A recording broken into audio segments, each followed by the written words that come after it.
Welcome Good and thank morning, you. good afternoon, everyone. Morning, everyone. Um, Okay, okay. yeah, well, welcome and thanks for joining episode 3 of Useful Hacking Series, Network Sniffing Useful Techniques with Paula Yanuskevich. My name's Ken, and I'd like to go over some quick items before we get started. Obviously, all the lines are muted, but we still really want to keep this interactive. So please use the question section that you see on your console to like the left or right side of your screen and post any questions or ask any questions, and we'll answer all of them at the end of the session. Also, the webinar is being recorded, so all of you will receive a link probably by early next week, along with previous episodes of Useful Hacking Series, episode 1 and 2, to our new YouTube channel. So at this point, I guess I want to hand it over to Paula. Paula, go ahead. Okay, thank you so much. I see that both of us wants to greet the whole audience. That's why we started together. But Yes. anyhow, once more, very nice to see you guys, and we thank you so much for your time. Hopefully, this subject will be full of examples and techniques that you will find useful. Uh, as probably know, based on the previous experiences with the Useful Hacking series, or eventually. Also with our sessions or Ignite and also TechEds and other conferences, our like demonstrations are not the most obvious ones, or we try them not to be like that. And it's going to be the same with the network sniffing techniques. We're going to use different techniques for different sniffing, but that's obviously it's related with the network. For example, within this seminar, we're going to cover all the techniques which you can use, for example, in order to find which processes in a certain operating system are communicating over network, and that's not easy. So we're going to be playing with this. And also we will have the other seminars later on, so Useful Hacking Series episode 4, where we will cover advanced techniques. So we're going to be playing with different tools, different activities, and so on. And hopefully everything will be also good, and yeah, you're going to use your time efficiently. And if you got some questions, as Ken mentioned, please ask the questions, and Ken is on a call, so he will be addressing your questions. And if there is something that Ken, for example, decides, hopefully every question, that we're going to talk in public, technically you got some open question and everybody would be beneficial to hear those responses, answers, and so on, then Ken, if you could read it loudly, that would be lovely. Of course. Of course. Okay, so perfect. We are all ready. So this is me. My name is Paula, and I'm the female voice here on the other side. And basically, you've got a Twitter, a Paula Secure or Secure Academy. If you want to share something interesting about what we do, I would be lovely. We always like good comments, so this is perfect. And of course, I have to mention that what I do, I'm the security consultant, penetration tester. I'm also a security researcher. Even so, though it sounds a bit dry, but we do a lot of research, sometimes as the first team in the world, blah, blah, blah, about different technologies, and that's what we love to do. And I'm also the trainer in Secure Academy, and Secure Academy, it's actually something that we run. Just a tiny comment about it, and then we start.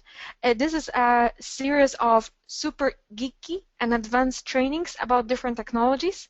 And for example, in New York, we run Hacking Securing Windows Infrastructure as our bestseller training. We've got a lot of people registering for that, so hopefully we will see you too. Because it's very valuable. I mean, don't get me wrong, I'm just a technical person, but I think that everybody should attend that because it's very technical, it brings a lot of knowledge, and 100% you will find something practical that you can implement later in your infrastructure.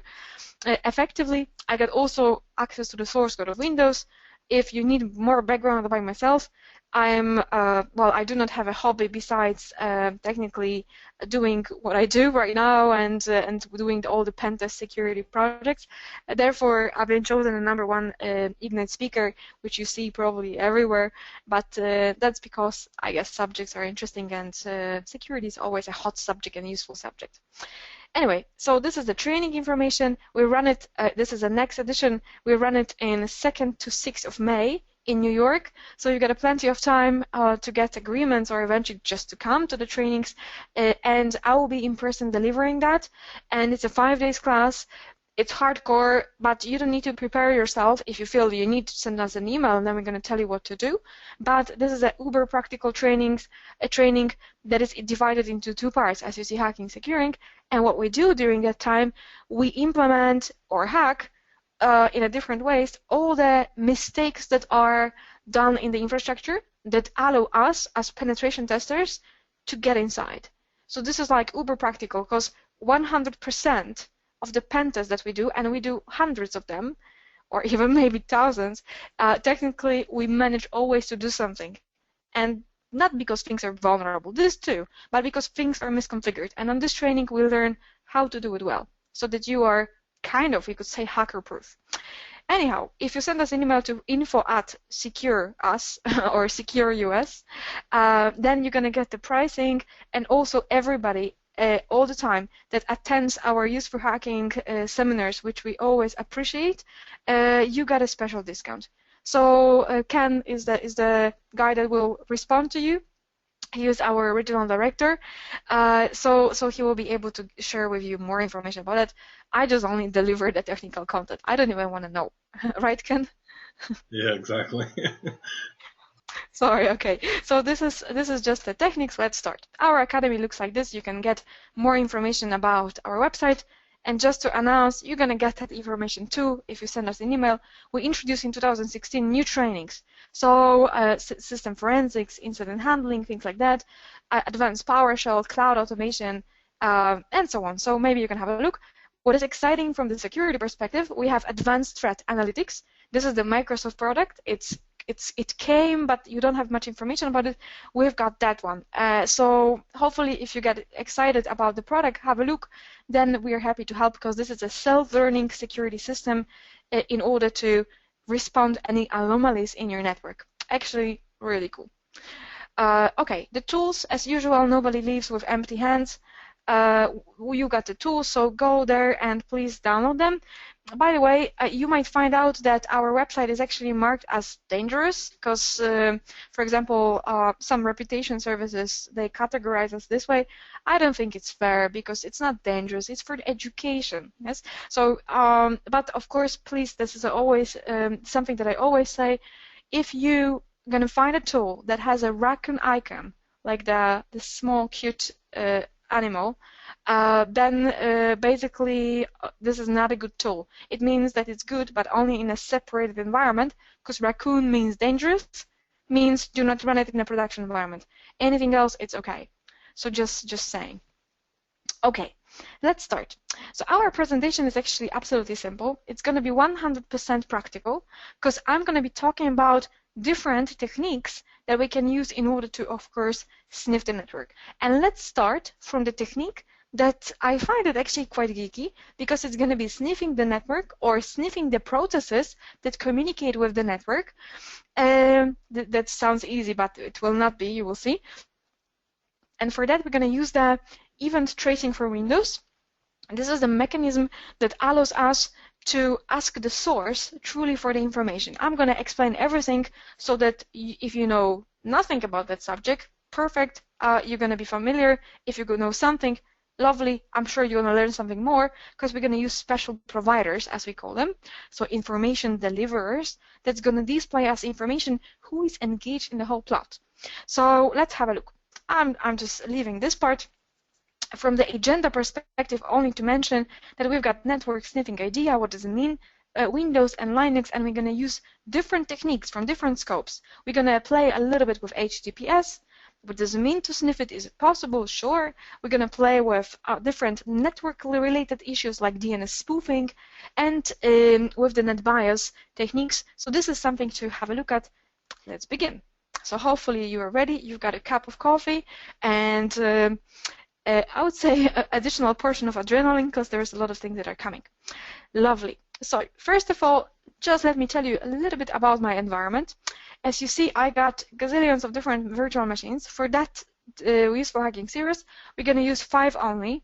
I got here a Kali Linux backtrack. Why not? Yes, just to show you that there is no difference, but the tools have been updated and so on. There are some new tools, but everything what was supposed to work, it still works. Windows 8 as a victim. and also, well, one of our servers, which is actually DC because we need it, but we're going to use it for different purposes, and also web server that is actually an attacker server. Yes, I will explain that to you in a moment why it works like this.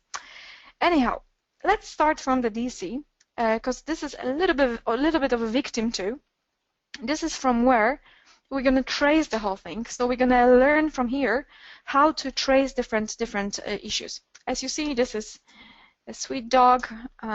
Okay, it's not my dog, by the way. It's just a dog that is a character in our company. We call it Susanna, but if you want to know. Anyway, so this is our server. Now, what is pretty interesting is that particular stuff, that particular server, let me go maybe even a full screen. Very good. When you find out, so this is like the beginning of the issue.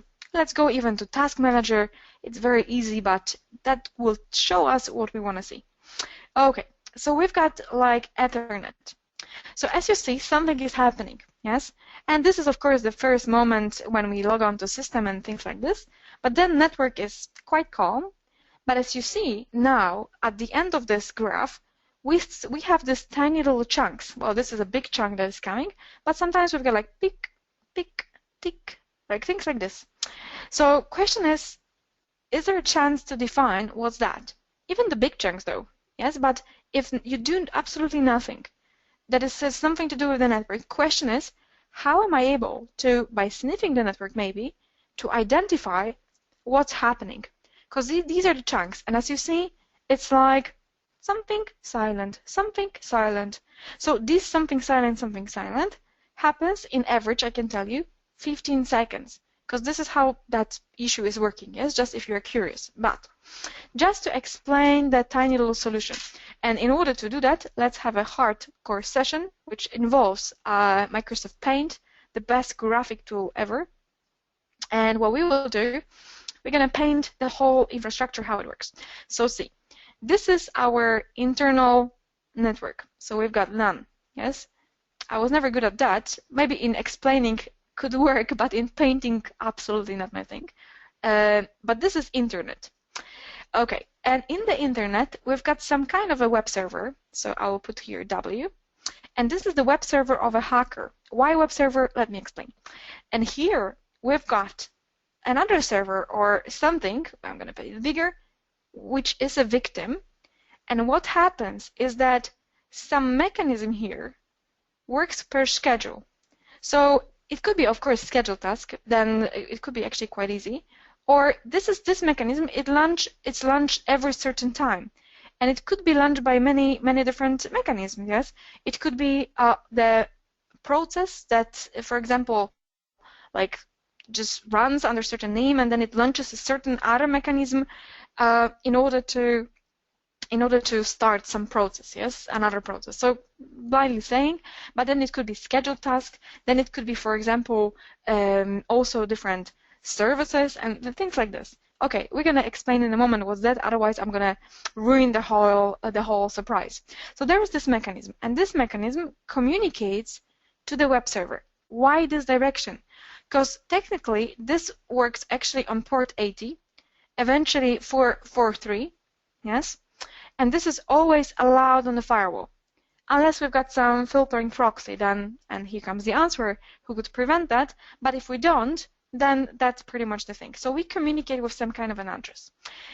Now, that thing, how it happened that this was set here, yes, because this is the question, like maybe, and I can tell you, maybe this is the situation when user opened some email, whatever, clicked on an attachment, executed some executable that is possible to be run as a user, and things like that.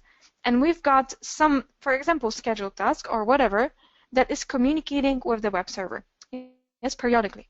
Now, what's the point? The point is that on this side here, yes, we've got some kind of a text. This is actually the solution based on our real case that actually happened in our team. We were luckily on the side of the attacker, but anyhow, so we've got some kind of text. And in this text, it's called, there is some text written, whatever, secure, yes, let's do it. So what's the case is that this mechanism here asks every, let's say, 30 days about, is on this website any word that contains secure word? Yes, no. If there is, we execute some special modules in a malware. If there isn't, well, then we just continue working and we're going to wake up in the next 30 days. Quite nasty to discover. But anyhow, it could be also a newspaper, and this is truly the case that we had, like newspaper.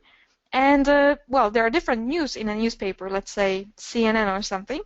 And if under comments on one of the posts from the website, someone puts some comments, like regular user, it searches through the comments. So technically, on the firewall, it looks perfect because someone is browsing the CNN every 30 days. Okay, so how it works in practice? In practice, so this is the traffic I'm talking about, as you see. In practice, what we will normally do, and that's what most of the people do, we run Wireshark, yes, as one of the most famous tools ever in order to start the network monitoring. Yeah, so we've got our Wireshark, it's starting, and then we can do analyze, and then we can, or capture eventually interfaces, and then we choose a certain interface, let's say this one, and we start monitoring. So this, I'm not saying it's bad, it's all good, but there is one tiny little problem in it, because we are not capable to discover the processes, and if we were, or if we are, then still solutions like this, they will not tell us what is the process standing behind, because they are not detailed enough to ask providers appropriately. Which providers I'm talking about, I will be back to that in literally like 2 minutes, just a small explanation of what's happening. Have a look. In our traffic, let's select these two packets. Yeah, so number 219 and 220. The numbers are on the left side. We've got the 10.10.10.10 communicating with 10.10.200. Okay, using HTTP, I got a GET. So that means that we are 10.10.10.10, and I'm asking this website for a file, might be update.txt, and 10.10.200, so hacker server communicates back to us, and it says 200 okay, and it's a plain text, and what we got, it's something like still no updates or whatever. So one of these things I can tell you already, maybe ruining the surprise a little bit, there is actually like a word trigger. So if I say, like if I remove the word still, for example, or anything, then my malware will react in a certain way. It's not that important right now. Okay, but still, if you ask me like who communicates here, I will not be able to tell you that. So what I will do, let me close that. And I can tell you that for that certain situation, what is a little bit better, it's the Microsoft Network Monitor. Don't get me wrong, I'm not a Microsoft fanboy, but I like it. And Microsoft Network Monitor actually makes a lot of sense. Also a message analyzer, but let's use this one. And we're going to do new capture. And we do start. Okay, and then the capture is going to start. And this is a little bit better because it gives us like clearly the different types of process names. But we don't see the picture, so oh, now it started. Okay, with a little bit of delay, but why not? Okay, so we can already stop it because we've got what we want. And as you see, this is the stuff.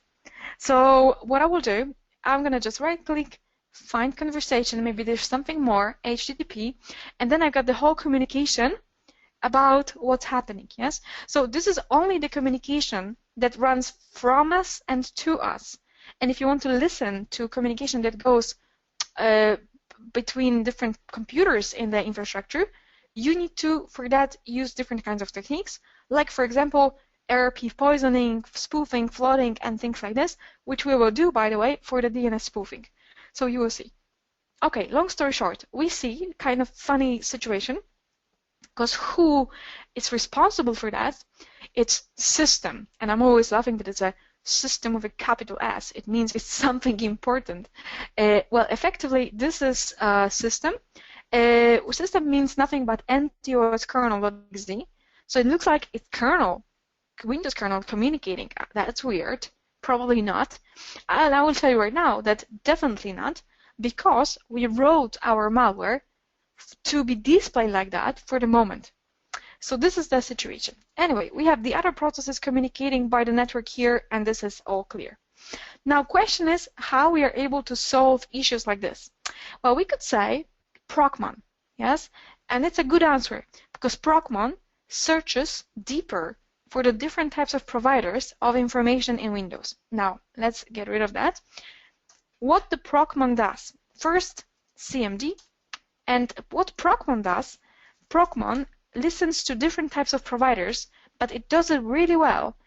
And the question is, all these providers I'm talking about, what we are talking about? Well, providers, it's nothing but, let me display them, logman, and then query, providers, and wait a second, because this is actually quite a long list. And it looks very discouraging when you're going to see it. You're going to be like, oh my gosh, does it mean that we have to learn that? Well, not really. But yes, you need to know a couple of them. This is this list. And these are the providers. For example, today, we're going to be using two of them. One is going to be the Microsoft Windows WinSock AFD. And another one, Microsoft Windows WinINet. That's for the second demonstration. But this one, what we care about, it's WinSock. WinSock, in a very short explanation, it's a place where the packets are prepared and ordered by different types of processes in order to be pushed through the network.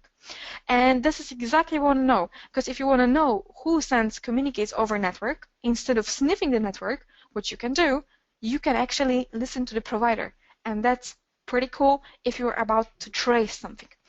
So let's start from the more difficult thing, and then I will show you the simpler technique in order to find out what's happening, because the difficult technique you're going to use in the more places and the simpler technique only in a couple of places. We have to start a monitoring session. Logman is the case, and for that we're going to use start, just to start logically the session, and then we need to name the session. So let's say UHT, useful hacker techniques, or useful hacking series, number 3, as episode number 3, and then we've got provider, and we're going to name it Microsoft Windows WinSock AFD, then output file, so useful hacking series 3, and then ETL is the extension, and ETS, this is like a door opener for us in order to be able to trace that session and be able to communicate with it. Let's bring it on. Well, this command is not very talkative because it doesn't tell you anything besides command completed successfully. Well, thank you so much, but what's happening? So we are actually collecting data to useful hacking series 3.etl file in order to become familiar which process orders the traffic. I mean, judging the frequency, how it communicates, I think it might be it. We may have already gathered that. So what we need to do is this. Instead of start, stop, and then we leave this ETS option. Stop. Here we go. Bang, we got it. Command completed successfully. Lovely. So we've got the UHS 3 ETL. Lovely. So what we're going to do now, because this ETL file is absolutely not readable in any normal form from that type of recording, we could open it in the performance analyzer, but it's, I think, a little bit better when we open it in Node, even though it doesn't sound very professional. But in order to do that, you have to convert it. And in order to convert it, you have to do like this. Trace, RPT. These are all built-in Windows tools, by the way, so nothing additional. And then trace RPT, and then we do the UHS, ugly.exe funny file, UHS 3.etl, and output UHS, let's say 3.txt. Here we go. Bang, that takes a small moment, and I got it. Let's open it, UHS, the txt. And what we search for is something that has something to do with the network. So as you see in operating system, we have different events that are happening, and this is the absolutely 100%, like nothing less, left in order to gather the most interesting and detailed information about what's happening in Windows. Any tool that you got, either you introduce your own provider, but the built-in Windows providers are addressing, for example, military requirements. Can this system be 100% monitored? Because I want that. Absolutely it can, but we are not using it every day. Event logs, it's a kindergarten of the university, which is obviously the ETW. Yeah, so event logs, it's absolutely easy. If you want something more, here we go. And we will have a separate episode on ETW, so that when you like it, if you like it, you can become a super master on how to use this knowledge and those providers, so that you're going to be a master of troubleshooting later. It's uber useful, I can tell you. Anyway, we search, not this way, but Control F, we search for the 10, 10, 10, 200. This was our destination. So if someone ordered a packet to be sent over the network, you specify its destination, plus we specify the port. So on port 80, send this on port 80. Of course, we don't see the content here like we did in different tracers like Wireshark and Network Monitor, because for that there is a separate provider. I only monitor the processes ordering the traffic. So let's do that. And we found something, yes? So this wasn't very long. We can find a couple of copies here. And if you have a look, we've got 10,280. And before that, you've got execution process ID 3504. So let's have a look. Task manager, details, and then we sort by the process ID. Okay. And 3504, you've got TENA SRV. And if we have a look, what's this? Yes, go to services, and we see that it's a very important service. So this allows you directly, 100%, to identify different types of executables communicating over the network. This has, we can stop it and start it and run it. The same story, actually, so hopefully it was interesting. The same story, it's with Procmon, yes. So if you've got Procmon, Process Monitor, for free from sysinternals, what we can do the same. Yes, we can just monitor everything that is happening, and it's millions of events, but I don't care about different things like this. What I care, it's a network activity. Yeah, so what you see right now, for example, is the SVC host communicating, yes, and maybe, yes, we will be able to find out different process names too, yes, but in order to do that, let's check. I need to check how the filter looks like. We can maybe even reset the filter, yes, in order to do that, because we had actually some exclusions. And if you have a look, let's start from the beginning of the beginning. SVC hosts happened, or even we can start from any place to be sincere. SVC hosts happened. Yes, we can go page down, page down, page down. It was a lot of SVC hosts. Yes, but there is also Explorer.exe communicating over the network. Yes, and we're going to find client server runtime subsystem before. Yes, and somewhere here we've got also a couple of other things. Oh, here we go. We've got the TENA SRV. How can you get there? Well, you can exclude. I don't want anything C Windows. Exclude. I don't want anything SVC hosts. Yes, because maybe this is not this. You never know, but probably not. Yes, let's exclude it. Explorer.exe. No. Yes, and you've got a couple of other processes that you can get here. This is the next thing. Service is our partner. Okay, let's exclude that because we know it's not that. DNS.exe, for sure not, because we know. Services.exe, maybe, maybe not. This is actually a clustering service, so no. Yes, here we go. Clustering SVC, the same. No, thank you. So sooner or later, you're going to get to the information when you see that this is a TENA SRV. It's a simpler way. Plus, I will show you something. Let me stop capturing. We've got already 130,000 of events. What you can go here, you can go to the process tree, or eventually network summary. Yes, going directly to this. And in the network summary, you've got, of course, who was, well, where things were, where we were communicating. So if there is some traffic that you are interested in, you can always choose this. But let's say this is not very detailed. What you can do, tools, and eventually process activity summary. Yes, and then you can check that. Sometimes you've got, this is this is the filter that we have applied, so this may not be sometimes good.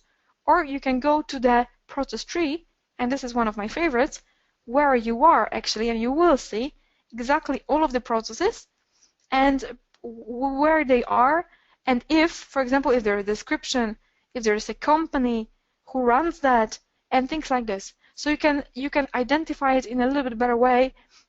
Who are those processes and so on? Yes, and anything you can like. Okay, let's have a look. Yes, because if you click, then everything gets filtered to this one. Yes, and then you are able to identify. Go to event and so on, you're able to identify different kinds of aspects that are related with a certain process. So this is the network communication. Okay, so this is all cool, but now question is, because we were talking in the abstract about things like HTTPS monitoring. Is it possible to do that? Well, absolutely yes. It's possible to do it in two different ways. First one, simple. If I, for example, start Fiddler, that you may know, it's a web debugger, so starting from the easy one, what I can do, for example, I can start monitoring and filtering HTTPS sessions. So if we have a look and if we go to the tools, Fiddler options, also free tool, HTTPS, as you see, I got capture HTTPS connects, decrypt HTTPS traffic, and eventually ignore server certificate errors, yes? And that's it. Okay, so this is for me. So I'm playing right now as a kind of a proxy. We are actually a proxy in order to filter out different HTTPS traffic. Now, if I, for example, let me check. Okay. If I, for example, go to things like LinkedIn, yes? So we've got LinkedIn. This is the biggest in the world network of professional. I'm from Poland, so this is actually the Polish websites because of the locale, even though it's .com. But hopefully you understand everything, maybe not in Polish, but in logic. So this is the place where I can provide my username, yes? And in order to do that, I can here, but have a look, security report, none. Okay, DigiCert has identified this page, blah, blah, blah. But if you have a look closer, you've got do not trust Fiddler root, because we are already a proxy. If we do here at test.com and then something, yes, some kind of a password, and we're going to do, okay, log on, let's do it, yes. What it tries to do, it tries to log on. Obviously, I do not have the test at test.com. That would be actually quite nice. But effectively, what we got in the background, let's see what is happening in Fiddler. Yeah, so you've got the login submit. We can go to the web forms, and then we can find out different usernames and passwords, because in Fiddler, have a look closer here, what I'm selecting in blue, yes? In Fiddler, we have actually, as you see here, clear text username and password, just because LinkedIn, for example, does not encrypt them in a session. That's what happens. So effectively, if someone is able to do the HTTPS filtering, yeah, so like a man in the middle on the firewall could happen, then on the enterprise level, not as a hack, but in the enterprise level, someone is able to read your usernames and passwords for different, even HTTPS websites. So hopefully this is clear. But there's a little bit of a problem, because the problem here, let me close this, is that, and this is funny, please change your password because of the security reasons. Oops. So probably test.com has a problem. But anyway, so what's the problem here? It's technically we've got the security report. Now we've got a Fiddler.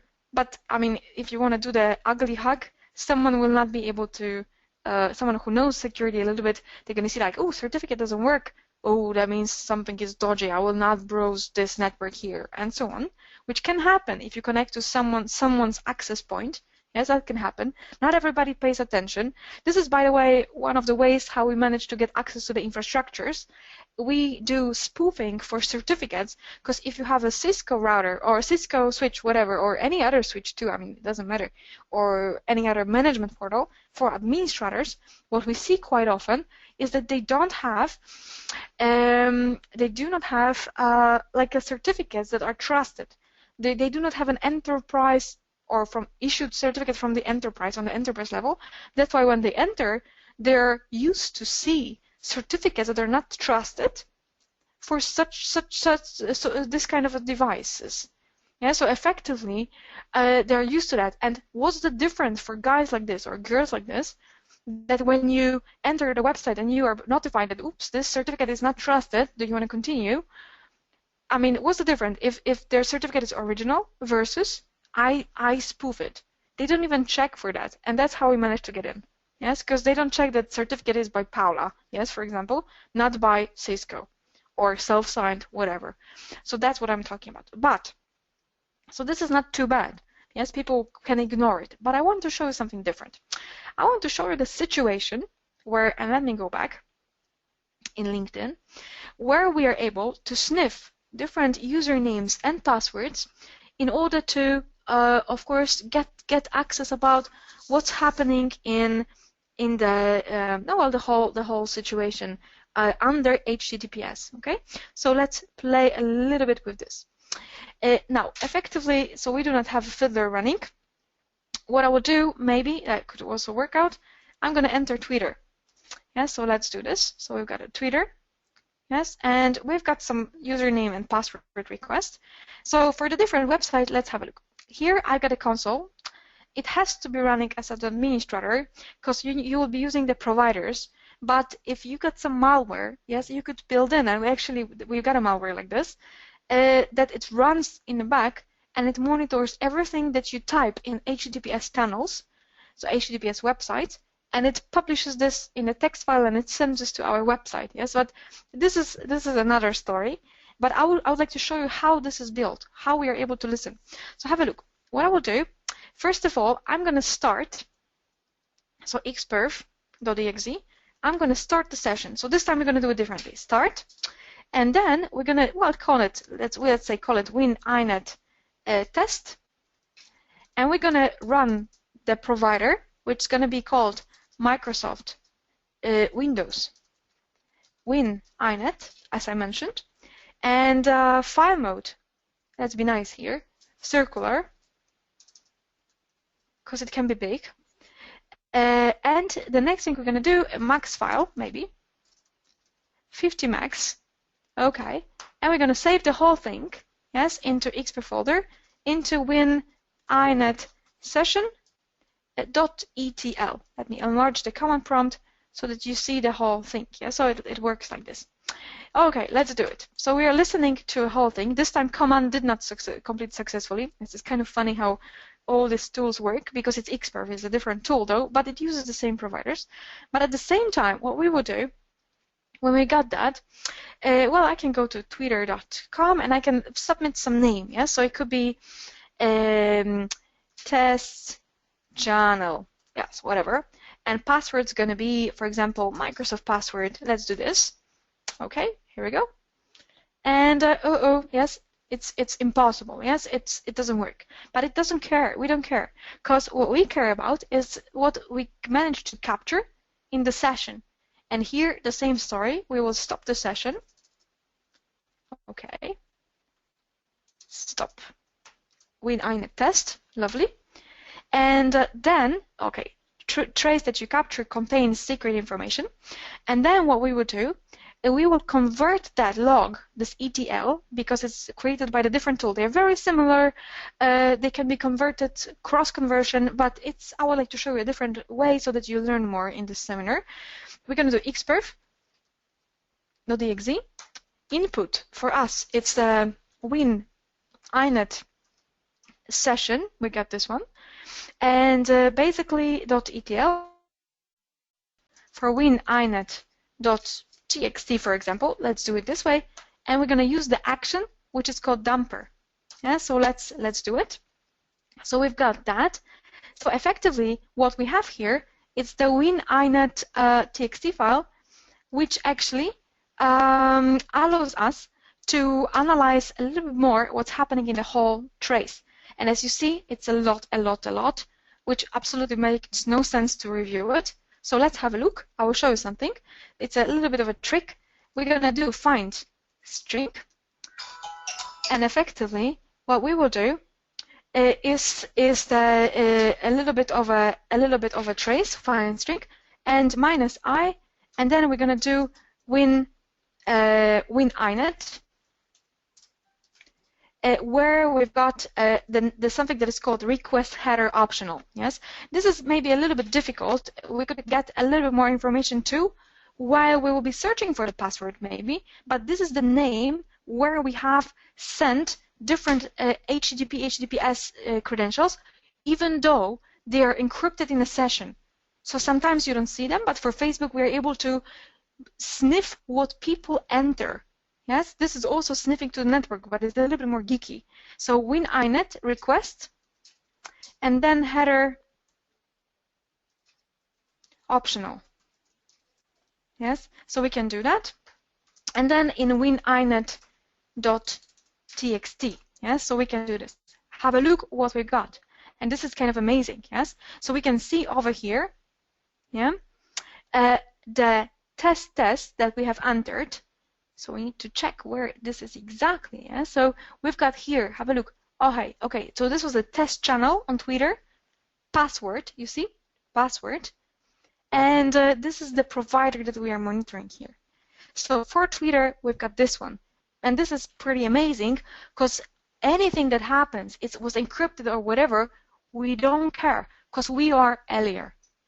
Yes, we're earlier than that. We're at the moment when everybody enters different kinds of credentials. Yeah, so this is quite geeky here. Anyway, so what we did, we sniffed the HTTPS, and now it's time to play a little bit with a DNS spoofing, and then we're gonna be summarizing the whole thing. DNS spoofing is actually quite short. So when we've got all the machines up and running, we're gonna use DNS spoofing in this machine. Before I do that, so a little bit of a full screen right now, because we had the reboot, if config eth0, and then we're going to specify here 10.10.10.98, let's do that, and then if config eth0, it is netmask eth, of course, 0 it's netmask 255.255.255 and 0. So this is our network configuration, ping 10.10.10.10, we can ping our DNS, and our victim is also there, and our victim here, this is actually Windows 8 client. It doesn't matter what kind of system you use, as long as they use DNS and they don't use any IPsec or DNSSEC, then we are still able to spoof them. Yes, we can log on as literally here anybody, it doesn't matter, so it could be Paula. And before we do that, have a look, because our DNS server, it's all internal. Yes, I do not have access to the internet or anything. So what I will do as Paula, I'm going to do ping google.com. Yes, and as you see, I'm asking my DNS server, so this is absolutely standard. And because even my DNS, it's not connected to the internet, and in DNS, in the zones, we do not have any definition for that. It says, ping request could not find the google.com, blah, blah, blah. Of course, we could do NS lookup. It's going to be the same, yes? Let me do the following thing. ipconfig, and then flush DNS. Yeah, so ping. Now it's clear. So if I do ping google.com, it will still not tell us, of course, what's happening. Now, let's move to the evil zone. So on the Linux backtrack, you might be wondering why. As I said at the beginning, I use backtrack because I wanted to see that whatever you're going to use, it's going to work out. Yeah, so any solution, as long as there are appropriate tools. Locate first. Ether DNS, because that's the file that I'm interested in. And as you see, we've got user, local share, and so on. So let's do it step by step so that everything gets nice here.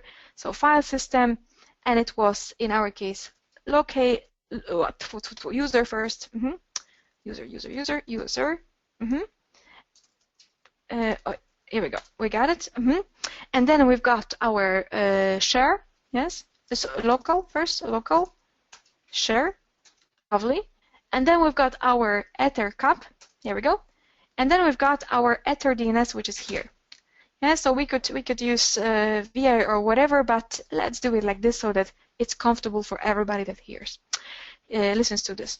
Okay, so we've got here, this is like a DNS. Yeah, so it's an answer file for whatever people ask about. We're gonna pretty much answer what's happening. I mean, don't get me wrong, sometimes in the tool you've got funny like cases like Microsoft sucks or whatever. I don't know. yes, whatever.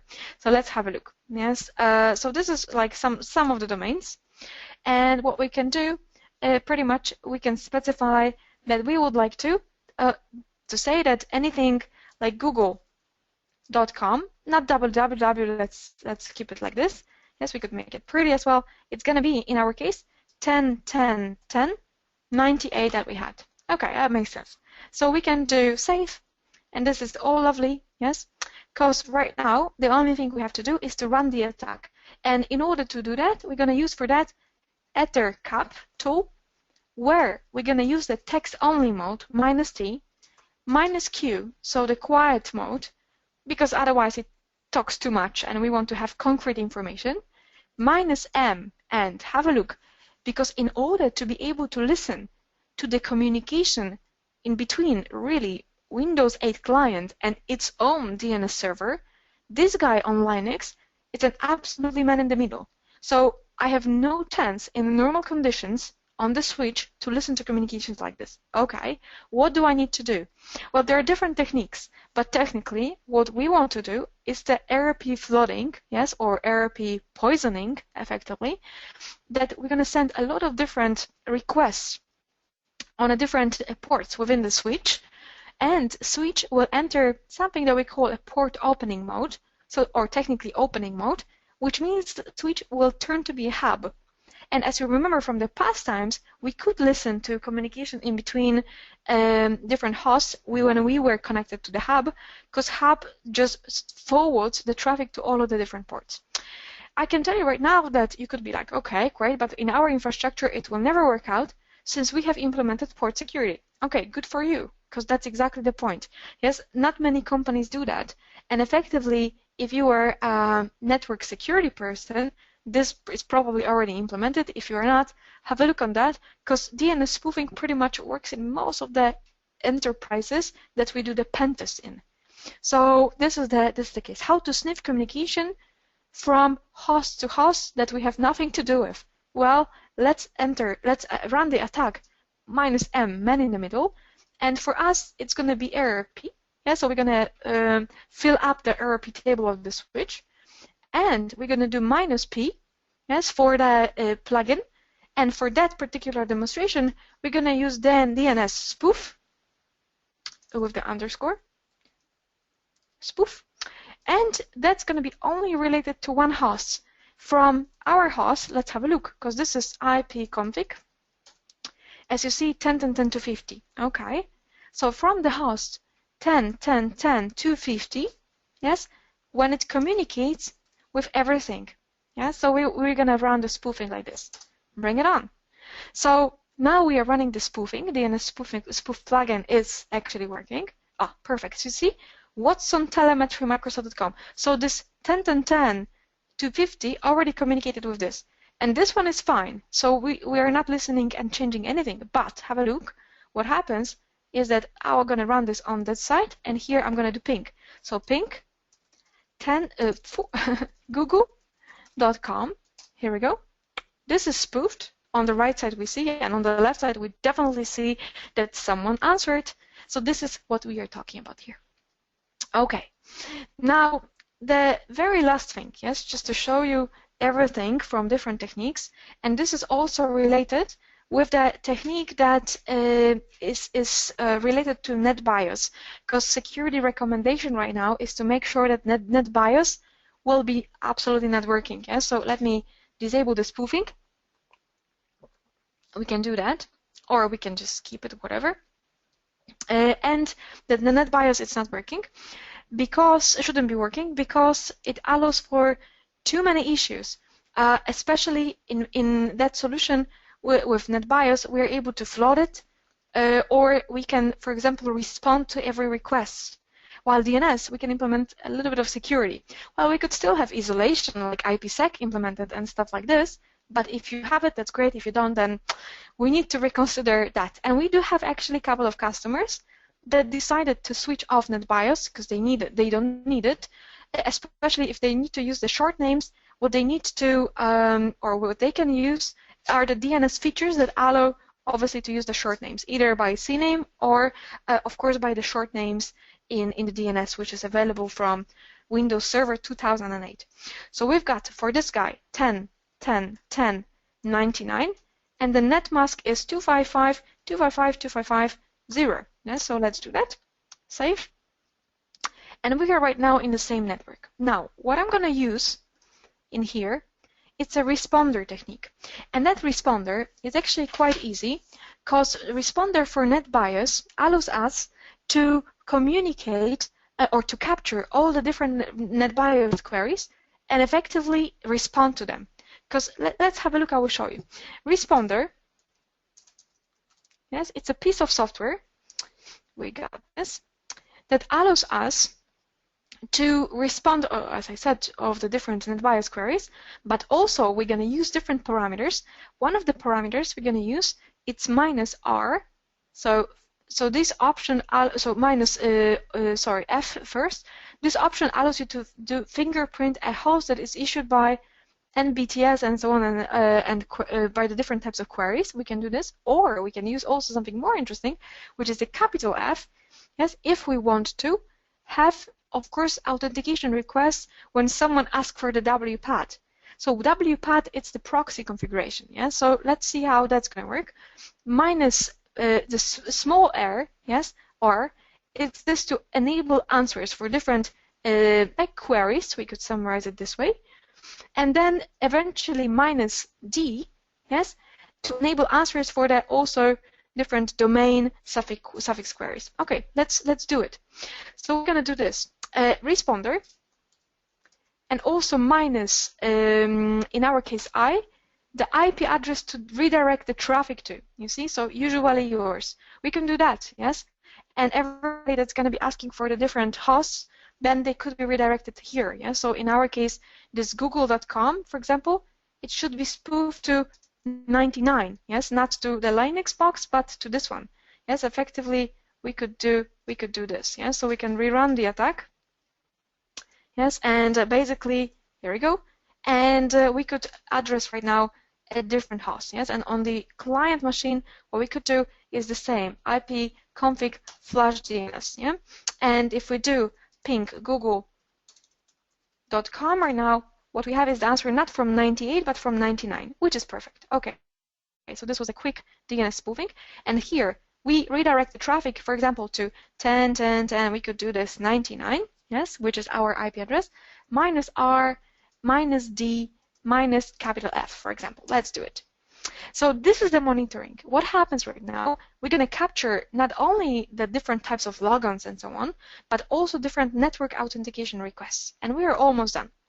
Have a look, because if I do, and if I do like this, and I'm going to type here, let's say something, files, for example, anything that I figure I don't have files, but it's a NetBIOS request. Yes, I do this. What I managed to capture, and this is exciting, yes, it's the, this is the, as you see, SMB complete hash. So this is for the network authentication. And as you see, I got that. And the same story, get request from wpat.dat. So anything, any types of browser that I'm going to run right now, yes, if I run something, I could run google.com, yes, or I can go directly to, so this is the, actually the google.com itself, yes, so I need to do something like this. Have a look. Normally, this is the proxy authentication request, yes. I can type here Paula and my password, yes, but effectively, yes, as you see, that also allowed me from Paula. So you can see that that's the answer here. I was able to get that request, yes. So this is pretty interesting, and we are able, of course, to get all the different types of, well, different types of responses and so on. And these responses we can take later and we are able to crack them. Of course, sometimes it's not too easy because we are using different kinds of caching techniques here. Yeah, so this is the NTLM version 2 authentication and so on. But also what we can do, we can get the different kinds of hashes and different techniques in order to, of course, decrypt it. But this is the subject for the next session, how by sniffing the network, we're able to crack different kinds of login prompts. So hopefully I made you interested in the whole subject, and effectively this is something to discuss further. And in the next seminar as well, we will discuss also different, more advanced network sniffing techniques. So how to do error poisoning in a different details. So we're going to be even more implementing more details for that. Anyhow, for the presentation, just to finish it up, so we've got users, Paula, desktop, and then we've got our useful hacking series presentation. Let me do this. Hopefully it was interesting. It's kind of always funny how quick everything runs. So what you watched, it's the Useful Hacking Series episode 3. And if you want to be on the list, or if you want to put your friend on the mailing list, what we would appreciate if you just give us their email, we will put them on the list. We don't want to spam anyone, seriously. We just want to invite you to something that is cool, because we like to spread knowledge. And if you got some more questions, I hope you can tell me what are the questions, and we are able to address them. If you do not, if you want to stay and listen, that's amazing. But if you do not, please send us an email if you want to get more info about our next training. As I said, I'm delivering it in person, and it's uber duper cool. And we just bring a lot of subjects to the field. We don't even have many slides for this. We simply speaking do different labs, and if you got some hot style ideas, bring them in. We're gonna do them too. Of course, if environment allows that, but anything you bring, we're not afraid of not knowing things, but for sure we will get this knowledge. So if you're interested, that's the case. And anyway, hopefully in the next month, you're gonna see the next Useful Hacking Series seminar, episode 4, which is going to be all about advanced network sniffing techniques. So thank you so much. Ken, your call. Questions, bring them in. Not many questions other than about recordings. Again, to remind everyone, we're going to be sending out links early next week to our new secure channel over on YouTube. So everyone will be able to see episode 1 and 2 if you've already missed that, or you wanted to review some of the demos that Paula had done before. That's pretty much it. Please send us any information. We'll be sending out a survey about the webinar shortly as well. Any feedback, just give us any feedback. Would be great, positive or negative. We're here to kind of make things a little bit better, so any feedback is great, and we really truly appreciate that. Negative you send to Ken, positive you send to me. Yeah, exactly. And that's it, and we'll see you guys next month on episode 4. And that's it. Thank you, everyone. Thank you, Paula. Oh, wait. I think we have... There's a question. Yeah, we have one from Mark. Any recommendations on external antennas for wireless sniffing? Oh yeah, definitely. So there are obviously different tools. First tool that I would use for different options, it's a Kismet. But on wireless, we've got different tools if you want to have a look, like physical devices. There is a tool, we have nothing to do with sales, I'm just saying what's good. It's called Pineapple, and you can buy it, especially in the US, which is great, but they ship worldwide.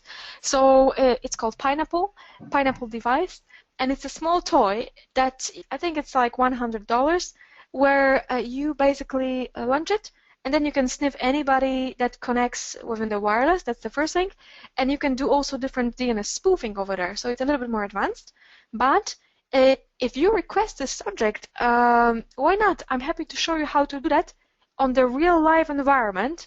And I'm going to be cracking my Wi-Fi on the next webinar. Why not? Yes, we can squeeze it in. And we've got, and I'm using for that, actually, and I'll be using for this Aerodump. And Aerodump, Airmon NG, as we call it, the whole packet. And later on, I'm going to be using AeroPlay in order to send different types of deauthentication commands to capture something that in Wi-Fi we call four-way handshake.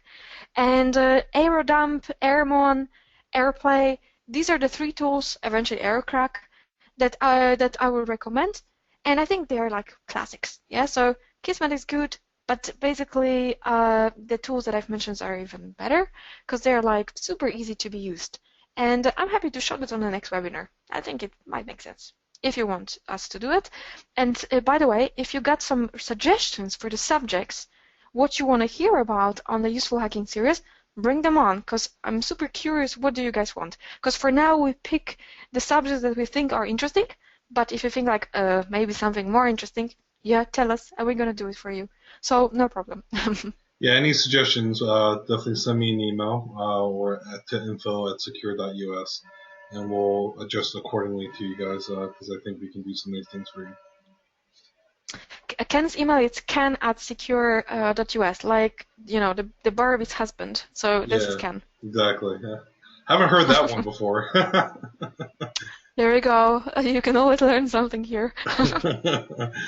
Great. All right. Well, thank you everyone for attending, and we'll speak to you and see you next month.